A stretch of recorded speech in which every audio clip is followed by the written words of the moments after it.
السلام علیکم ورحمۃ اللہ وبرکاتہ۔ نحمدہ ونصلی علی رسولہ الکریم۔ محترم سامعین،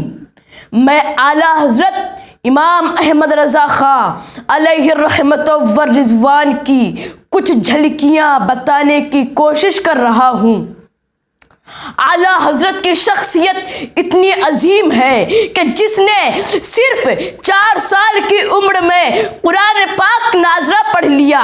جس نے 6 سال کی عمر میں مجمع کے سامنے میلاد شریف پڑھا، جس نے 8 سال کی عمر میں ہدایت النحو کی عربی شرح لکھی، جس نے 13 سال 10 مہینے اور 5 دن کی عمر میں تمام علوم دینیہ کی سند لی اور اسی روز بحیثیت مفتی رضاعت کا پہلا فتویٰ دیا،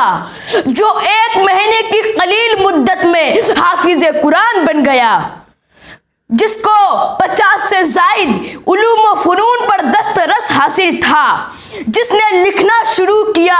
تو 1000 سے زائد کتب تصنیف کر ڈالی، فتویٰ دینا شروع کیا تو فتاوی رضویہ تیار ہو گئی، حضور اکرم صلی اللہ تعالی علیہ وسلم کی شان میں نعت کہنا شروع کیا تو ہدایت بخشش نامی کتاب لکھ ڈالی، نوٹ کا مسئلہ پیدا ہوا تو کفل الفقی نامی کتاب لکھ ڈالی،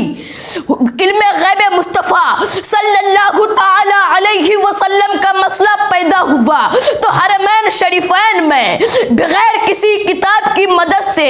8.5 گھنٹوں میں الدولۃ المکیہ نامی کتاب لکھ ڈالی، مکہ معظمہ میں رسالہ جوہر مزیہ کی شرح 2 دن میں لکھ ڈالی، جو مناسک حج میں شافعی مذہب کے مطابق ہے، جس کو استاد کہا کرتے تھے کہ بیٹا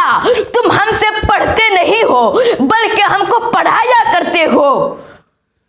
جس کو انگریزوں سے اس قدر نفرت تھی کہ ہمیشہ ڈاک کا ٹکٹ الٹا لگایا، جو ہمیشہ حضور صلی اللہ تعالی علیہ وسلم کا نام سن کر انگوٹھا چوما کرتا تھا، جس نے اپنی ولادت اور وصال کی تاریخ قرآن مقدس سے نکالی،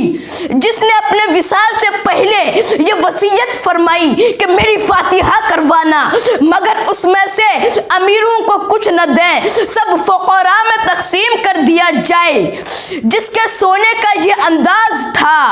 کہ دور سے دیکھنے پر لفظ محمد صلی اللہ تعالی علیہ وسلم دکھائی دیتا، جس کا فائدہ یہ ہے کہ 70,000 فرشتے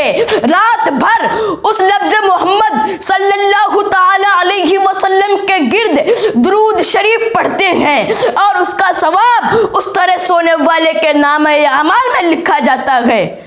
خدا قدیر ہم سب کو